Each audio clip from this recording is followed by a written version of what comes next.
A'udhu billahi minash shaitanir rajim. Bismillahir Rahmanir Rahim. Nahmaduhu wa nusalli ala Rasulil Kareem. Last time I had said that I'll conclude the discussion on Bismillahir Rahmanir Rahim as an ayat, the introduction of that ayat. So leaving all other details, I kept my word and I have finished the discussion on that, leaving the details. But now within the ayat, the phrase Bismillah, the phrase Bismillah has been discussed differently by different scholars in different tafasir and in different contexts. Every time they have not translated Bismillah or even Bismillahir Rahmanir Rahim in one sense only. As we will discuss, you will see that what are the connotations, what are the implications when we say Bismillah, and what does it mean?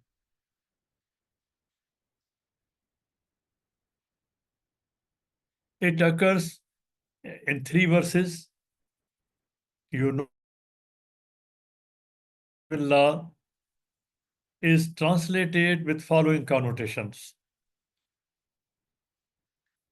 It is translated as with the name of Allah, with the help of the name of Allah. It depends how and in what sense, at what place in Bismillah has been used, and the person who is reciting Bismillah when he's starting any work or doing any work, when one says Bismillah, it all depends upon the situation and the connotation. So another meaning which people usually attach to is with the benediction of the name of Allah. The above 3 things which we have discussed include the sense that appeal is being made to all the most beautiful, best attributes of Allah subhanahu wa ta'ala in His name, in His unity and oneness. And one of the hadith says that Allah subhanahu wa ta'ala's, out of all the small husna, although for some other names also it has been said that they are Ismul Azam, but the name Wahid is also described as Ismul Azam. So when somebody is referring to Ism as the Wahid which contains all the Asmaul Husna, then it is an appeal. It is an appeal. It is considered as an appeal, a request. It is an earnest appeal to Allah subhanahu wa ta'ala, to His unity, to His oneness, because He is Wahid. Bismillah has 3 important elements. One is Bi, Ism, and Allah. We will discuss these separately and also collectively. The preposition Bi is usually translated as with. This is a general translation. Bismillahir Rahmanir Rahim. I start with the name of Allah. But in fact, it has different connotations. This one, first one, in my view, is very important. Bi, grammatically, philologically, lexically, means contiguity or close proximity between one thing and the other. Now here recall the last ayat of Surah 96, Surah Alaq. Iqtarib. Iqtarib. Come so close, so close that there's no difference between you and me. It is superlative. It is not just Kareeb. It is Iqtarib, and it is an imperative. It is an order. Come closer to me. And this will become more apparent when we discuss that why Alif has been dropped from Bismillah. We only say Bismillah and we drop Alif. It is the contiguity and the close proximity between one thing and the other. If somebody intentionally, with belief, with firm belief, says Bismillah with this firm belief of closeness to God, the taqwa, which means connectivity, which means consciousness, And if it is in its best form, that is the contiguity, it reflects the closeness with God, according to ayat number 19 and 96 of our last ayat of Surah 96, Iqtarib, Bismillah, then there's no need of you saying Bismillah, Alif is dropped. Bay becomes closer and closer to the ism. So contiguity or close proximity between one thing and the other. Bay also is used when seeking aid, help, in emergency particularly, and seeking blessings. A more accurate, though perhaps a little less elegant rendering would be by or through. There are some scholars who have translated by as by or through. Why through? Because they think that it is by the name of Allah. And throughout the entire process of the project which we are taking, the work which we are doing, the deed which we are performing, all through it is bi. It is not only at one point of a start. So it is bi. So bi has been translated by some at some places where it has been used in, say, in literature, by or through, and is to be paraphrased as I seek the assistance of, I seek the help of, I seek the aid of. Since I am venturing into the areas which I have no, for which I have no competence, so I am here giving you the quotations also. That it is not my concept, but there are scholars who have been presenting these connotations. John Penrose has given following explanation of be. It is an inseparable preposition, prefix to the word it governs. When you say be'ism, grammatically, be governs the following word, the word which follows, which when a noun is put in the genitive, it has diverse significations. Now he is giving different significations, that grammatically, what are the consequences, what are the implications, what are the connotations when be is used before ism. It means in, it means by, it means at, it means with, it means to, it means into, upon, for, by reason of, from. It all depends ultimately that with what belief, with what firmness of belief one is saying Bismillah. What is the faith in Bismillah, in the ism of Allah? And I had said that after La ilaha, which is conceptual, which gives the worldview, immediately the next point in the belief is, as a belief, that Bismillah reflects the mannerism, the character of the believer, that in his word and deed he is truly depending on Allah. And here in this ayat discussion, it's not only dependence on Allah, but it is the nearness of Allah, closeness of Allah, contiguity with Allah in all these senses that with which we are approaching and using Bismillah. It is also an expletive appeal, request, dua, prayer. Allah is ever all sufficient witness. This is also not my explanation. It is expletive. When we say witness, witness does not in fact give the correct meaning of the word shaheed. We usually translate shaheed as witness, but shaheed basically means that who is shaheed, who is witness, fully involved with you in that deed, in that work. When we make Allah as the witness, when we make Allah is the ever all sufficient witness, when we make Allah shaheed, that he is shaheed, he's not shahid, he's not watching from a distance as a circumstantial witness, as an expert witness, but he is shaheed. He is fully involved internally in my deed, in my thought, in my perception, in my conception, in my thought.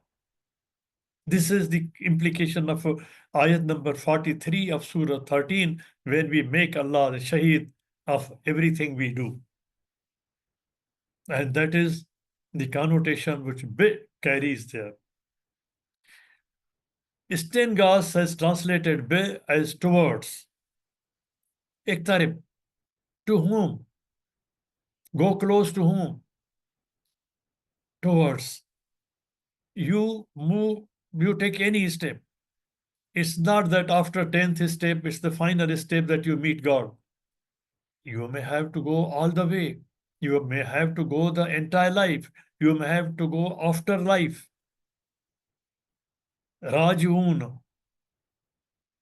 It is participle all the time, every moment. We are in the process of moving towards Allah, going towards Allah, returning back to Allah, towards, towards Allah. There is no end to the final closeness with Allah. Allah is so kind. He is using the word iktarib. Iktarib. Dr. Baki and Al-Mawrid, they have also given different meanings. They say that it's on, by, means of, through. So, be is not a small letter or a preposition in this phrase, Bismillah, and then ism itself. I'll not go into in many of these details because at some other places we have discussed ism, but it has a great importance in the phrase. The study of the root word and its derivatives highlights its importance as ism is from sama, meaning to be sama, meaning to be lofty.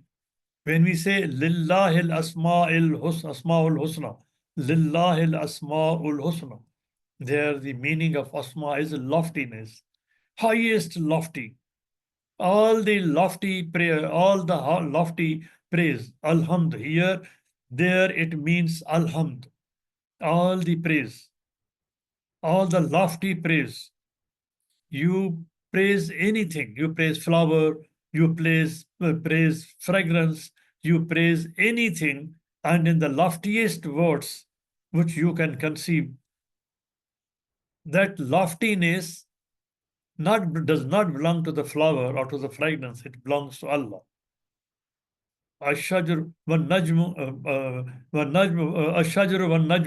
everything from shajar to najm, from star to the stone, they all submit to Allah, to the loftiness of Allah. All the samawat, they submit to the lofty praise of Allah subhanahu wa ta'ala. This is not my explanation. John Penrose has given this explanation because I don't know much about it. Al-Mawrid has given the following meanings of the word in the different combinations. Ism is the appellation, is the designation. When we say Bism, Bismillah, Allah's Ism, here Allah's Ism, here the word Ism, according to them, these scholars, is the appellation, the designation, the title, you can say. Allah is the given name, Allah is the personal name, Allah is the Ismul Zat. And when we say Ism Allah, only that appellation which belongs to Allah. You cannot say this appellation you cannot add to anybody else. It's noun and substantive. Ism, when we refer to it as refer to the root sama, it means name, it means reputation. What is the reputation of Allah? Reputation of Allah is Rahman, Rahim, Akbar, Kabir, Wahid, Awwal, Akhir, Zahir, Batin, Samad. Subhan. This is a reputation. All those names and attributes of Allah subhanahu wa ta'ala which refer to his attributes which define him. Rabb. They define his reputation. One poet, Shah Abdul Latif Bhittai, in Sindhi, he has said, there is a stanza, there is a couplet, a poem, in which he says, "Oh Allah, I request you, I make an appeal to you in your name, as big it is, as big as your name, I request for mercy that big. So this is the reputation of my Lord, that He's kind, He's compassionate, He's giver, He's forgiver, He forgives. And these are also some of the connotations like repute, standing, credit, prestige. In this background, which we have discussed, with reference to God, this would mean hamd, lillahil asma. Here the meaning of asma is all the lofty praises. Alhamd, lillah, alhamdulillah, lillahil asmaul husna. Ism in another connotation means shuhrat, which is a reputation. What is the shuhrat of my Lord? The shuhrat of my Lord is that He is Rahman, He is Rahim, He is Rabb, He is Razik, He is Razak. And Ism also means goodwill. If you have the goodwill of Allah's Ism, for example, you use a franchise. In franchise, you use the name, you use the goodwill, and you earn from that goodwill, you earn from that name. And when somebody becomes known in the color of Allah subhanahu wa ta'ala, Sibghat Allah, he is known as the one who belongs to Allah. He has Sibghat Allah. He has the goodwill of Allah. It is the, when we say Ism, it has another connotation as a trademark. It is the first name which any business uses. This is the Ism. As Ism Shuhrat, these are the connotations. Shuhrat. But as Ism Jalalat, there are different connotations. And Ism Jama, collective, Al Asmaul Husna, it is a different connotation. Ism Jins, in what sense you are making an appeal? Ism represents, identifies, or designates anything for which it stands. And Ism Allah stands for what? The loftiness of Allah, the greatness of Allah, Kibriyai of Allah subhanahu wa ta'ala. Fattukabbirullah alama hadakum. In both word and its meaning. For example, Raghib Isfahani has also explained this in different ways. Then it is the, when we say Bismillah, then we are not making an appeal, we are not referring to just any name. Ism Allah. We are referring to the divine name and the divine concept of the name which Allah subhanahu wa ta'ala carries as shuhrat, as jalalat, as jamal, as jalal, as kibriyai. One of those, in that connotation, Isme Jalali, when it means Isme Jalali, any of the attributes of God, when we say those names of Allah subhanahu wa ta'ala, those attributes of Allah subhanahu wa ta'ala, which expresses power and greatness, those are called as Ismul Jalali, Kibriyai. And there are others which refer to Ismul Jamali, to the beauty of the universe. Any of the attributes of God which expresses mercy and condensation. Then Ismul Zat, Allah, for example, Allah, the name of the divine essence, the essential name of God, are Huwa, as distinguished from his attributes. Huwa. Then there is a separate hadith on Huwa. Some people say that Huwa refers to Allah and it refers as the Ismul Azam. Then Ism Sifa, then the title Allah is called the Ismul Zat, or the essential name of God. All other titles, including Rabb, being considered Asma ul Sifa. sifat, or the attributes of the divine being. These are like Rabb, Razak, Razik, these are the attributes, whereas Allah is considered as the Ismu Zat. Others are considered as the Ismu Sifat. The, and the attributes are called Asmaul Husna, are the excellent names. The expression occurs in the Quran. You know that. I'm not explaining that. You know better than that. And these explanations I have not taken from ordinary, tafasir or other books which are available, written by Muslims out of faith only. And these are based on research. Dr. Thomas Patrick Hughes, he has written the Dictionary of Islam. Although at many places I have a difference of opinion with him, but it is one of the, I think, best books I got during my studies, and it's very voluminous. Patrick Hughes, and I've given here the quotations where he has discussed Asmaul Husna, and he is not a Muslim. Different aspects of the most beautiful, best attributes of Allah. Allah has innumerable attributes, not only 99. 99 has been used in the sense of having innumerable. Allah has innumerable attributes and they may be put under three broad categories. There are different ways of classification. One way is that which I have given here, that this is one of the classification. The other classification, there are many classifications. This classification, for example, uses three categories. It divides these asma into three categories. Firstly, those which are exclusive to Allah and are in no way related to His creation. There are certain names and attributes of Allah subhanahu wa ta'ala which cannot be assigned to any other created thing. For example, Allah Ar-Rahman, but there are others which you can assign to people as names. For example, you can say Rahim, Mr. Rahim, Mr. Razak.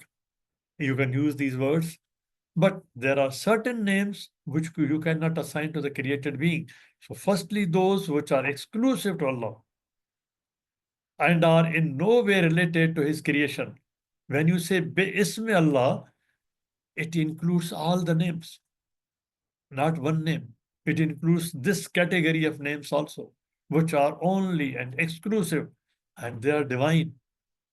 Any divine name is exclusive to God. Then secondly, those which are related to His animate creatures and involve a relationship between Him and them. It is very important to understand this point. It involves a relationship between Him and them, the creations. There are certain names which indicate a relationship. When we say Khalik, Inni Khalikun, Inni Jailun, Fil Ard Khalifa. Now, these are the names of Allah subhanahu wa ta'ala which show relationship with His creation. He is Musawwir, He is Bari, Wallahul Khaliqul Bariul Musawwir. These names indicate a relationship. So when we say Bismillah, without using any attribute, we say Bismillah, Bismillah, we are in fact appealing to the relationship. Oh my Lord, you are my creator. For example, Quran says that the people of Makkah, they did not even care for the Karabat, the relationship which they had with the Prophet. For example, if you make an appeal to your father, Father, I am your son. I need your help. You make an appeal to your brother in relationship. So when we say Bi-Ism and Ism, it includes the first category, which is only related, which only concerns Allah subhanahu wa ta'ala, and it is exclusive, divine. And the second category, which is included in Ism, is that, Allah, I have a relationship with you. Where I'll go, whom I can make an appeal. I have come to you. because I have a claim on you. وَإِذَا سَأَلَكَ عِبَادِي أَنِّي فَإِنِّي قَرِيبٌ أُجِيبُ دَعْوَةَ الدَّاعِ إِذَا دَعَانِ. Here, word dai is used, not the one who makes just a prayer, a dua. Dai is one who makes a dua with a claim. Oh my Lord, you are my Lord. I am your creature. You created me. You gave me life. You gave me these circumstances. Zakaria alayhi salam went to God and he talked to him as he's talking to the doctor, telling him all the ailments. And then at the end he says all the impossible things. My wife is barren.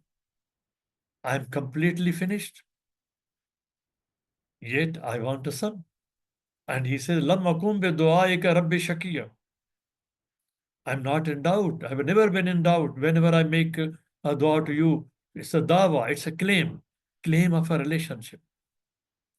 Claim of a relationship. And here, when we appeal to the divine attributes of Allah subhanahu wa ta'ala, it is with humility, submission. And here, we are asserting our relationship. Relationship as a creation. A relationship in which there is dependence on Allah subhanahu wa ta'ala. We are asserting, we are submitting, we are accepting that I am dependent on you. I have no other course to go. Bismillah. There's no other way for me. And then there is another category which this word contains is thirdly, those which come into operation in response to the actions of such of his creatures as are endowed with free will and discretion, that is man. Dr. Abdul Karim has explained this. What does this mean? There are innumerable acts, variables every day, every time. I make a lot of mistakes, follies. There are a lot of weaknesses in me. And whenever I make these mistakes, I make follies, I even commit sins. In response to those actions of mine, which I make those actions out of my free will, Allah subhanahu wa ta'ala's response is always there. He says, I'm not absent. He's Muhit. He's watching. He says, I'm not away. I'm not absent. And even at the time he's watching, I'm committing a crime. I'm committing a sin. Who is saving me? He's Halim.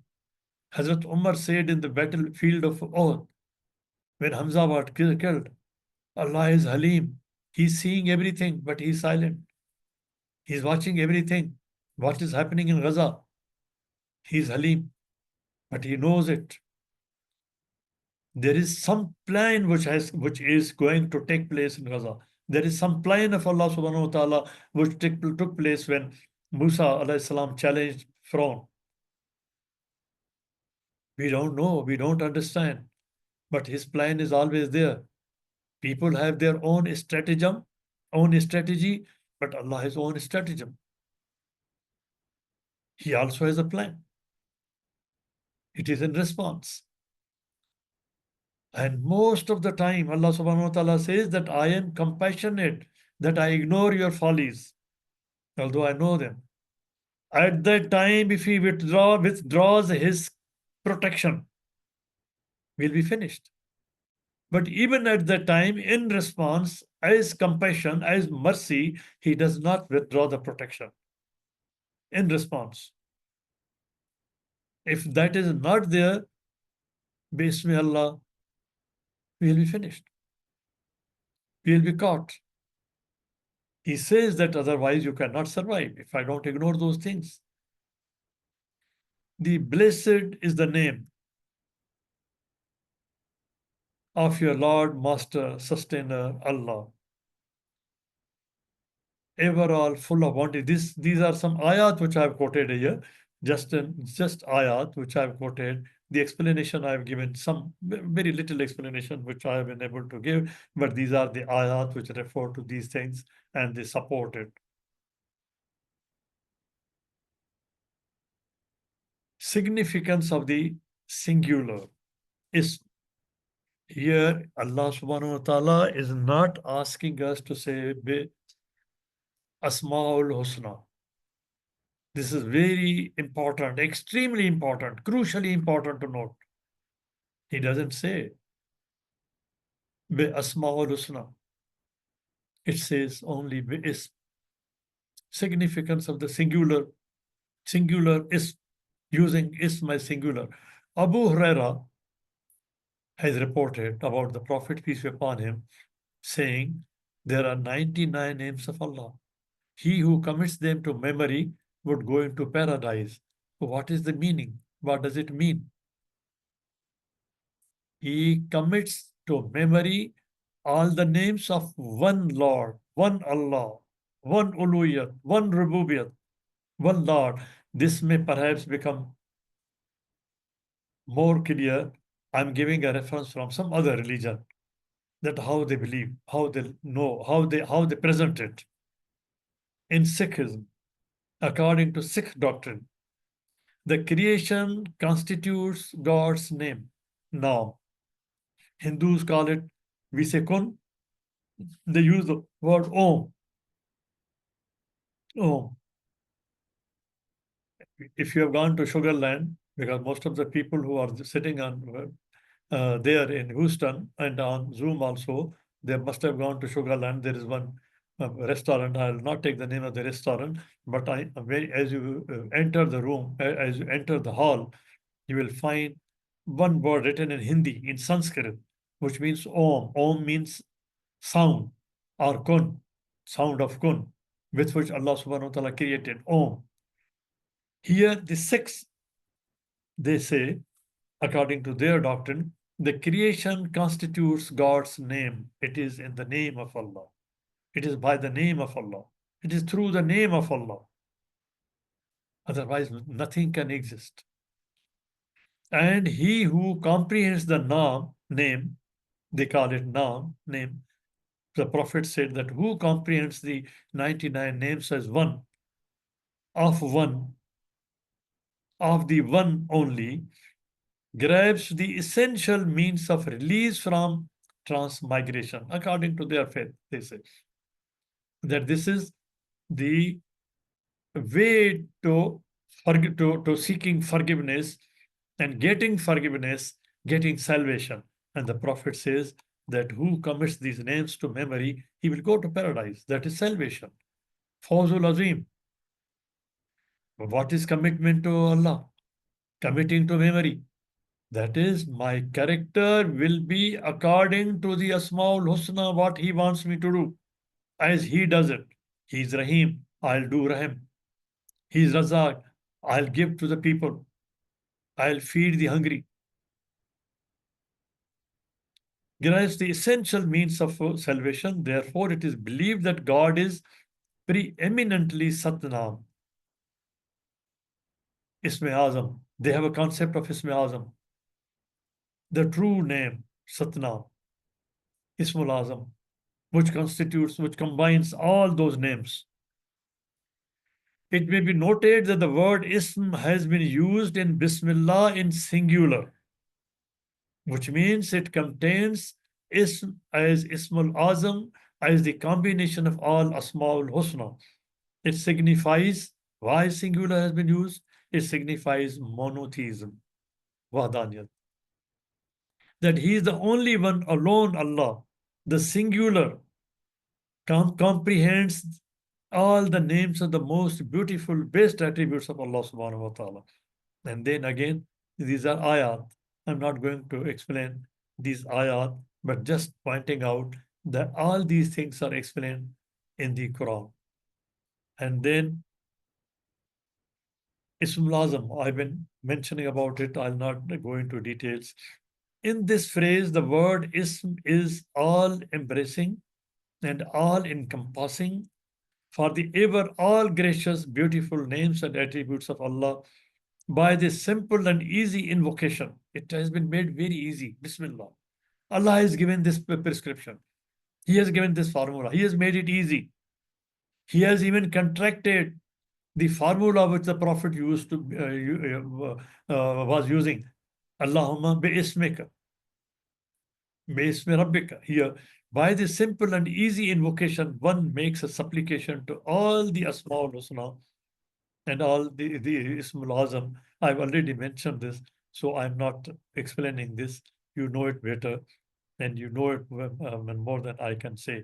And it includes, for example, Ismul Azam, and the Quran is pointed out to that. Hadith also refer to those 3 verses in the Quran, namely, let me read this. I think that will make it clear. Said that Ismul Azam is generally believed to be known only to God and His prophets, occurs in one of 3 verses in the Quran.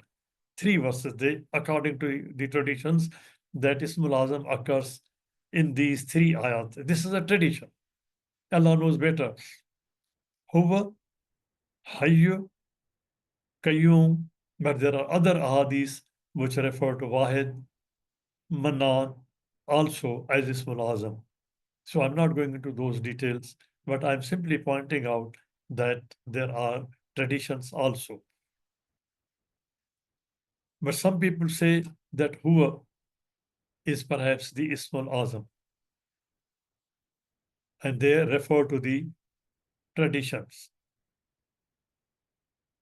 Hazrat Ali also referred to Huwa as the Ismul Azam. But I've already mentioned about Shah Abdul Latif. He says, I beg as much mercy, as great your name is. I earlier mentioned this, that Shah Latif in his poetry has said that I beg mercy. Oh my Lord, I beg your mercy, as your great name is, as great as your name is. It is generally held that either Allah or Huwa or Al-Hayy Al-Qayyum is the Ismul Azam, but as I've said, that some other traditions say Al-Ahad, As-Samad. Even Allah, the Ismul Zat itself is the Ismul Azam. I think I stop here because there are a lot of repetitions, although they are referring to different finer aspects or concepts which are very fine, but apparently in discussion they may appear that it is just a repetition. So I'm stopping here. Next time, Allah willing, and if you like, we will continue from here. Subhana rabbika rabbil izzat amma yasifun wa salamun ala al-mursaleen walhamdulillahi rabbil alameen. اللهم صل وسلم وبارك على سيدنا محمد وعلى آله وصحبه. اللهم اهدنا فيمن هديت وعافنا فيمن عافيت وتولنا فيمن توليت وبارك اللهم لنا فيما أعطيت وقنا واصرف عنا شر ما قضيت. اللهم ادخلنا برحمتك في عبادك الصالحين. اللهم اخرجنا من ظلمات الجهل والوهم إلى أنوار العلم. اللهم علمنا ما ينفعنا وانفعنا بما علمتنا وزدنا علما. اللهم اجعلنا ممن يستمعون القول فيتبعون أحسنه. اللهم أوزعنا أن نشكر نعمتك التي أنعمت علينا وعلى والدينا وأن نعمل صالحا ترضاه. اللهم اصلح لنا في ذريتنا إنا تبنا إليك وإننا من المسلمين. Oh Allah, spread your mercy upon us, shower us with your blessings, increase our knowledge, grant us forgiveness, and reward us with the company of the prophets in the Firdaus al-A'la. Oh Allah, forgive our parents and all our friends and relatives who have passed away. Oh Allah, make their graves garden from heaven and grant them the Firdaus al-A'la. Oh Allah, we have many of our friends and relatives are sick. Oh Allah, our son Ma'raj, our daughter Aisha Wani. Oh Allah, grant all of them full and speedy recovery. Oh Allah, guide our children, protect them and make them righteous. Oh Allah, grant us the power and the ability that we may be grateful for the favor that you have bestowed upon us and our parents, and that we may do righteous deeds that are pleasing to you. Oh Allah, we seek from you all of the good, whether we know it or we don't. And we seek your refuge from all evil, whether we know it or we don't. Oh Allah, we ask you every name you have elected for yourself, that none of us leave this gathering, but his pains have been relieved, his worries have been removed, his debts have been paid, his weaknesses have been concealed, his sins have been forgiven, and his needs have been fulfilled. سبحان الله وبحمده عدد خلقه ورضا نفسه وزنة عرشه ومداد كلماته. سبحان الله وبحمده عدد خلقه ورضا نفسه وزنة عرشه ومداد كلماته. سبحان الله وبحمده عدد خلقه ورضا نفسه وزنة عرشه ومداد كلماته. والعصر إن الإنسان لفي خسر إلا الذين آمنوا وعملوا الصالحات وتواصوا بالحق وتواصوا بالصبر. وآخر دعوانا أن الحمد لله رب العالمين، والصلاة والسلام على خير المرسلين. اللهم صل وسلم وبارك على سيدنا محمد وعلى آله وصحبه والسلام عليكم ورحمة الله وبركاته.